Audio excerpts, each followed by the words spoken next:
రామదూత హనుమ.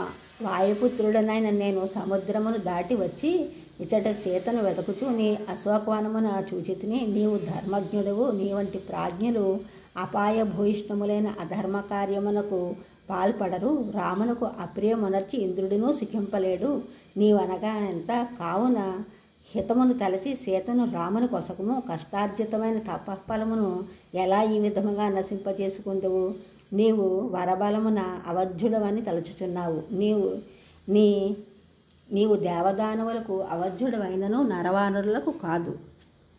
మరి సుగ్రీవుడు వానరుడు, రాముడు నరుడు. ఇంతవరకు నీ తపోరూపమైన ధర్మఫలము నీ అధర్మాచరణము వలన కలుగుచున్న పాపమును ఫలము నీకుండినట్లు నిలుపుచుండినది. ఇప్పటి వరకు నీవు ధర్మాచరణము వలన కలిగిన పుణ్యఫలమును సుఖభోగ రూపమును చక్కగా పొందితివి. ఇక త్వరలోనే అధర్మాచరణము యొక్క పాపఫలమును నీవు పొందగలవు. వాలిని నీ వెరుగుదువు. అట్టి వాలిని ఒక బాణముతో రాముడు సంహరించెను. ఖరదూషణాదులను సంహరించెను. వీటి గూర్చి యోచన చేసి నీవు హితమును గూర్చి ఆలోచింపుము.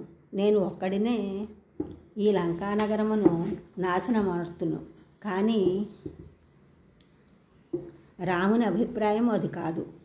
సీతను అపహరించిన వానిని తనే సంహరించదనని వ్రతము పూనెను.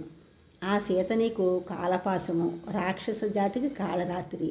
ఆమె యొక్క పాతివ్రత్యాగ్నిచే లంక దగ్ధమైనట్లే తలంపుము. మనోహరమైన లంకను ఇంతమంది బంధువులను, మిత్రులను, భార్య పుత్రులను వినాశనమొందింపకము. నా మాట వినుము. ముల్లోకములలో రాముని వంటి ప్రతాపశాలి లేడు. ఆయనకు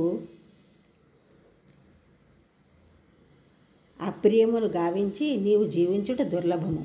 హనుమంతుని ప్రసంగము విని రావణుడు క్రుద్ధుడై ఆయనను సంహరించమని ఆజ్ఞాపించెను. విభీషణుడు అందుకు అంగీకరించక దూతను సంహరించుట ధర్మవిరుద్ధము, లోకనింజము. నీ వంటి వారికి ఇది తగదని నీ వంటి విచక్షణాదులు కూడా రోషమునకు లోనైనచో శాస్త్ర పాండిత్య సంపాదనము కేవలం శ్రమయే అగును. కావున యుక్తాయుక్తమును నిశ్చయించి దూతకు తగిన దండమును విధింపుము అని విభీషణుడు పలికెను.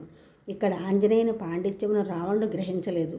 రాముడు ఆంజనేయుని పాండిత్యమును గ్రహించి ఇటువంటి ఒక్క మంత్రి ఉన్నచో ఏ రాజైనను రాజ్యమును చక్కగా పాలించగలని తెలిపాను. ఈ ఛానల్ చూసిన వాళ్ళని కూడా సబ్స్క్రైబ్ చేయండి, షేర్ చేయండి, లైక్ చేయండి, కామెంట్ చేయండి. సబ్స్క్రైబ్ చేసిన వాళ్ళందరూ కూడా కృతజ్ఞతలు. షేర్ చేసిన, లైక్ చేసిన, కామెంట్ చేసిన అందరికీ కూడా ధన్యవాదాలు.